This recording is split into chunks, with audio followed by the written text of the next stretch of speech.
Welcome back to Dragonfly Art Studio. It's Nicole Naylor and I'm with my students, and we are doing another still life in oil this time. If you don't have oil at home, you can use tempera paints and follow along. I have some small brushes and I have my oil palette. I lay out my colors. White is not a color, my lights to darks. And feel free to sketch out our still life in pencil or charcoal first.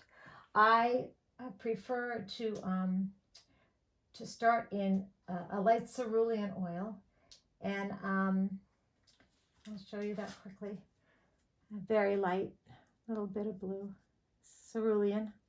Okay, and I'm using a little bit of turpentine, so I won't be lifting up my palette again. Well, maybe I will. Let's see. So we're going to, again, come up about 3 to 4 inches above because we have all this room. I'm working on, this is canvas paper. Well, it's actually canvas, but it's ripped out, it's flat. And I'm going to begin with the avocado, and I'm going to place it, lighten it up a little bit. If you viewed my charcoal sketch, you're going to see how much quicker it is when we work in oil, or even if you're in tempera paint. It's just the process, I think. This happy lime is really round. I love it. And it sits slightly behind. Notice it's behind the front of this avocado, and it's shorter than the avocado. So I've got it shorter and I have it behind. And I will make my adjustments as we go along. I'm looking at my negative space again. This is this area here, and the triangle there, the area here. What you're seeing on my canvas is slightly different, and it's more open. Mine is closer because of my perspective. I'm standing to the right of the camera, and so every slight change of where you're viewing what you're painting changes the perspective, which is your point of view. And I am filling this one in. Notice the direction of my strokes, even in this. Now, normally I wouldn't actually fill this in, but it is tutorial to actually see the directions of the strokes. When we add color, oftentimes you get confused and lost in the color, but it's so important that the strokes give that concave. It's an illusion. And so even in my initial sketch, you can see this evolving. If I held my paintbrush, this stops, from my point of view, right in the center of the lime. So I'm going to come down here and look at where my triangle is, and I'm just going to draw this from the negative space rather than think of that I'm actually looking. And again, negative space for me here as well is a nice lovely triangle, and it comes out this way to about here and comes around. Now, right now that looks peculiar, but when it's all said and done, it's going to make sense.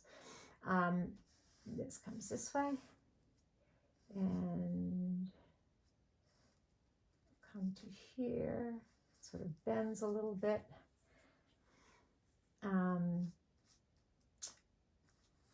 So online drawing is it's a new paradigm for me. As we're all in this new paradigm, I miss seeing your faces.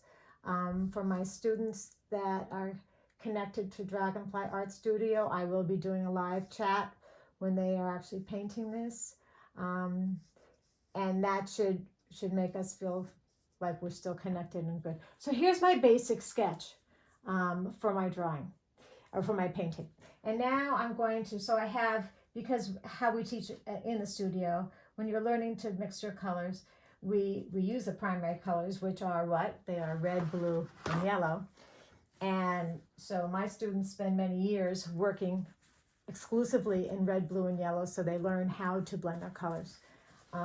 So that's what I have, and I'm just going to put this out But if you notice, when you do see my palette, I'll show you one more time, it's going to be a little drippy. When we think in terms of red, this is dripping already. You can see the colors. So this is cadmium red. It's medium. So we have red, or cad red, cadmium yellow, and ultramarine blue. So the cerulean I actually just prefer for drawing. And I have white, Primalba white.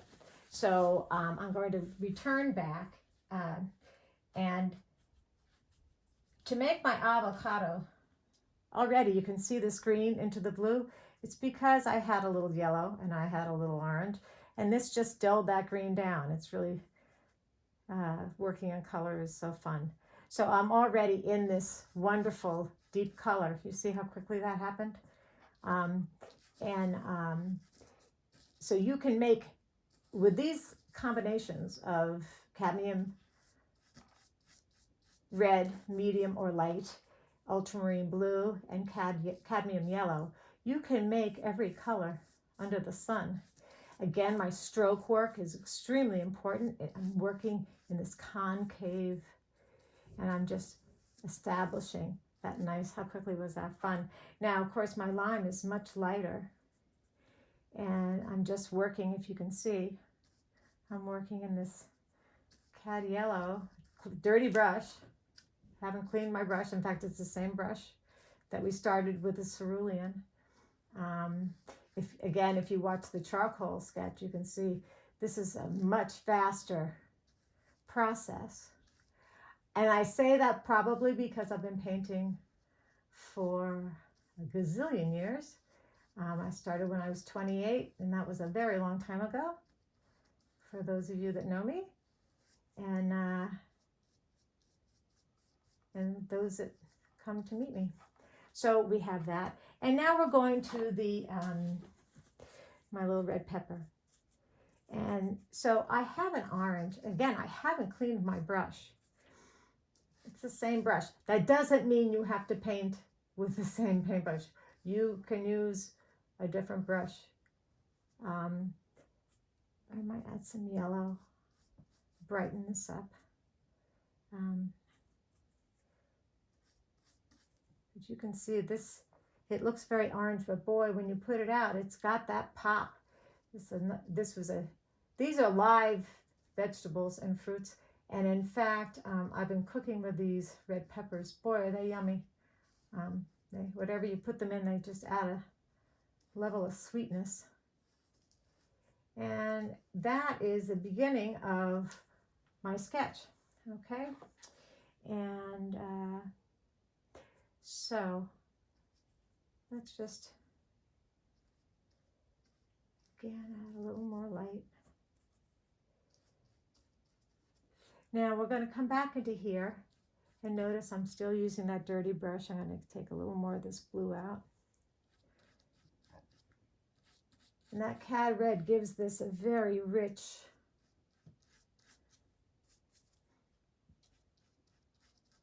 you create your darks. You can actually make a beautiful black with just a freckle of cadmium red and ultramarine blue, more blue. I'm using much less, if not at all. I'm actually not even using my turp anymore. The turpentine I prefer, or mineral spirits, is the Mona Lisa brand. But whatever you have at home is fine. Again, if you're working in tempera paint, you will use perhaps more colors to create these colors. The tempera paint pigments are not nearly as strong or dominant in the color to get what you want. But I want to establish my darks, and I'm just going to come over here and look at the darks in here. I'm working on easel. I'm standing.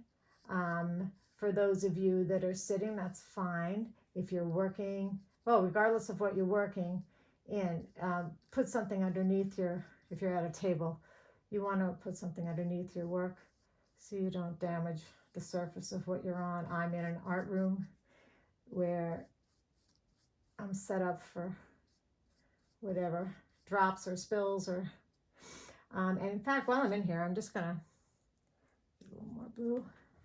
I'm just going to put some of my darks in. It feels good to be back painting. I look forward to when we get to our chat class and I see your work. That'll be fun. And hear your voices and catch up with your homeschooling and your artwork.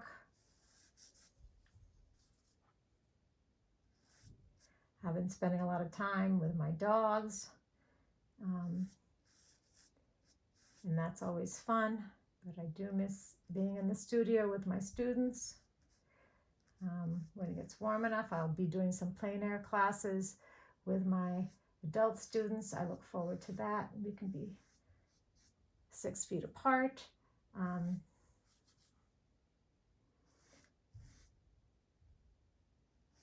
But there's always time to create.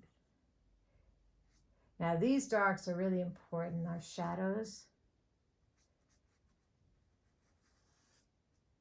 So how fun is that? So quickly it's coming. So what's missing?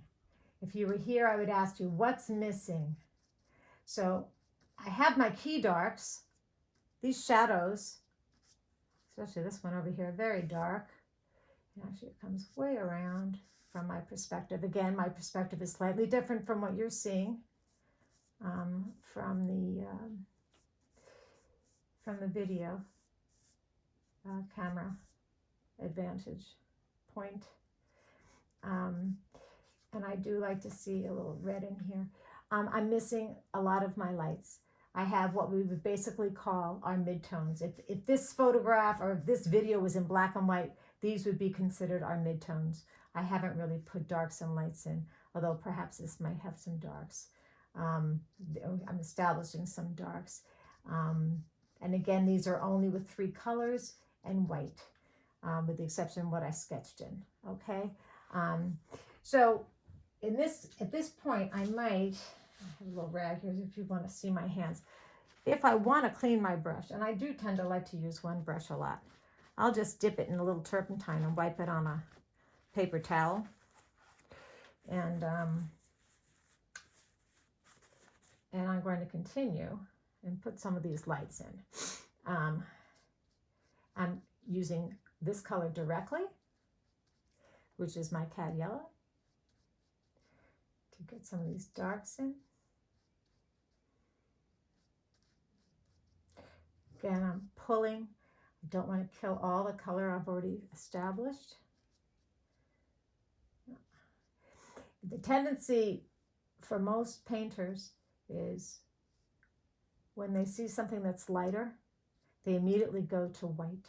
You don't want to do that. What white does is it's a tint, and it gives the sensation or the appearance, not sensation, but the appearance of a pastel. We're not working in pastel. These are strong colors. Throw some little bits of, this has texture, this avocado. If you felt it, it would feel leathery and a little bumpy rather than smooth. And I'm throwing in little flecks of this lighter green to give that illusion of texture. And even in a stippled type approach. And then I'll come back and add my darks. Again, it's always a process of putting darks and lights on. I came back, I've added a little more ultramarine blue, and I'm sort of stippling my paintbrush. All right, I hold my paintbrush like a conductor. I hope you do it as well. It's a little uncomfortable initially, but once you get the hang of it, it really does make a big difference. Time to clean my brush before I go on. I'm working in the round. It's a very, it's helpful when you're painting to work in the round, which means I'm spending a little time here, a little time there, a little time here. Getting some of this cad red, and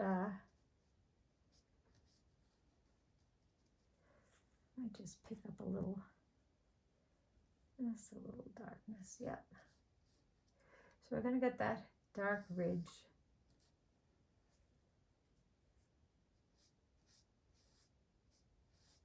And I'm blending right on this canvas paper. If you don't have canvas at home, what I would like you to do is you can work on watercolor paper if you're working in oil, if this is just an exercise.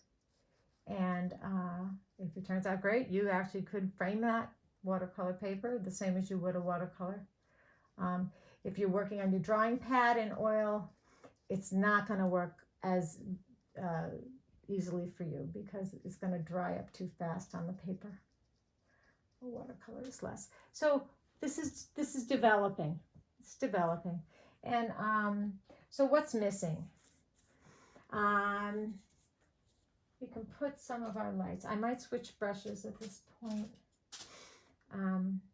I've picked up a little permeable white, and I'm gonna add that lovely shadow that I see, or not shadow, highlight, excuse me, highlight. The same as over here. And I'm holding my paintbrush on a 45-degree angle. And there's a great one on this one. A little more white. So what this does, it creates the sense of shine that we're seeing,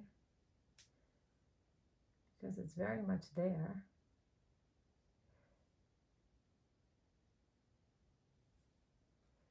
And I'm barely skimming the surface. If I rub or if I push too hard or go directly this way, it's going to blend. I don't want it to blend because then I'm going to get a pastel. We don't want that. We want it to stay strong, these colors strong. Now, I'm going to move to a larger brush. Okay, this is a 4 probably. It doesn't matter, whatever you have at home is fine. And we're going to make a background. And if you notice, I'll take all these colors and I'm going to pick up a little turpentine. And we're just going to get this in here. Just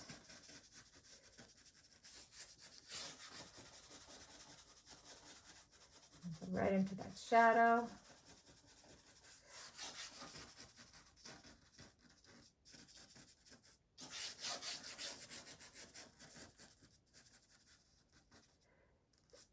Oops.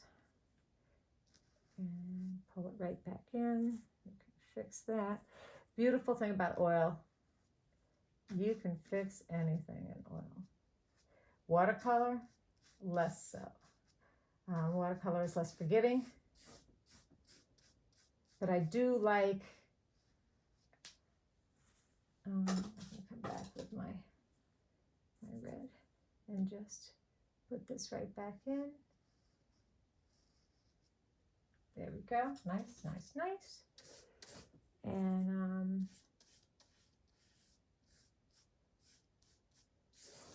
so your surface on the table should be horizontal. And we want to paint right into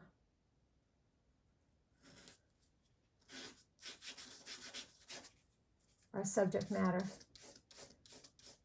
Because if you don't, you're going to have create what's called a halo, and that's not what we want to do.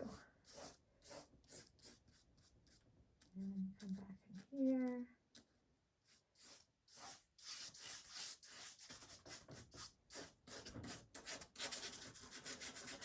So now, as I come further back, I can paint what I see, or I can be a little more creative and paint something else.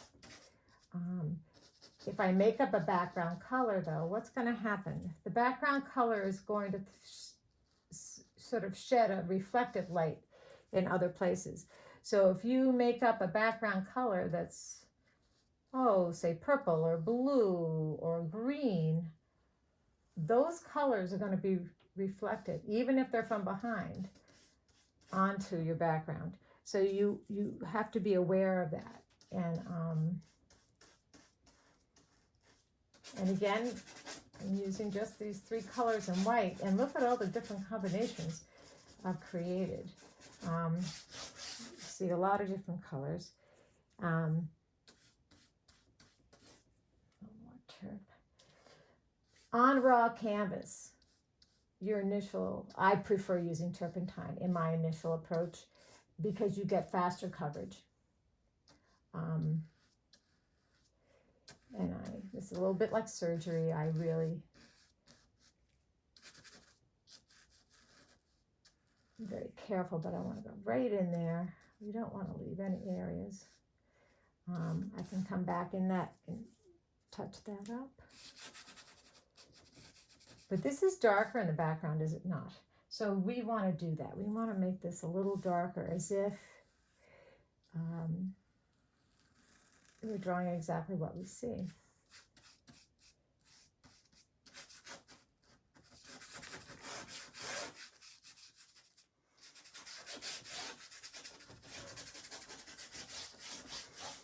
Now I could leave this as is and call it a day.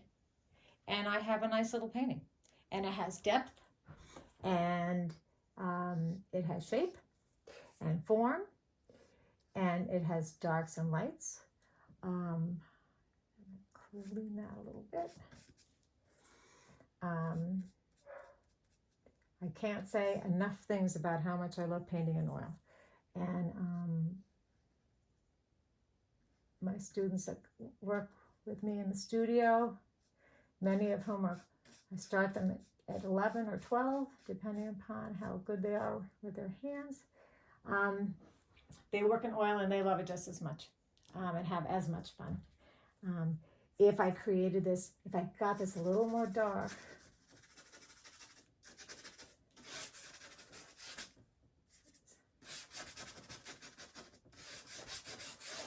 I might set it off a little bit more.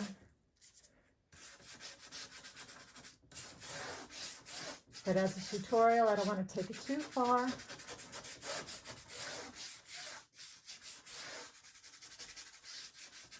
Because I want you to get painting.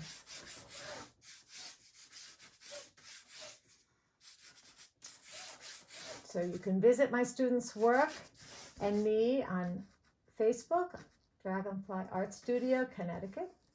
And my name is Nicole Naylor. And this has been a pleasure. It's been my pleasure. And I would take a signing brush at this point. Oops. And let's see what I have for a signing brush. And I would dip it. And I might sign it.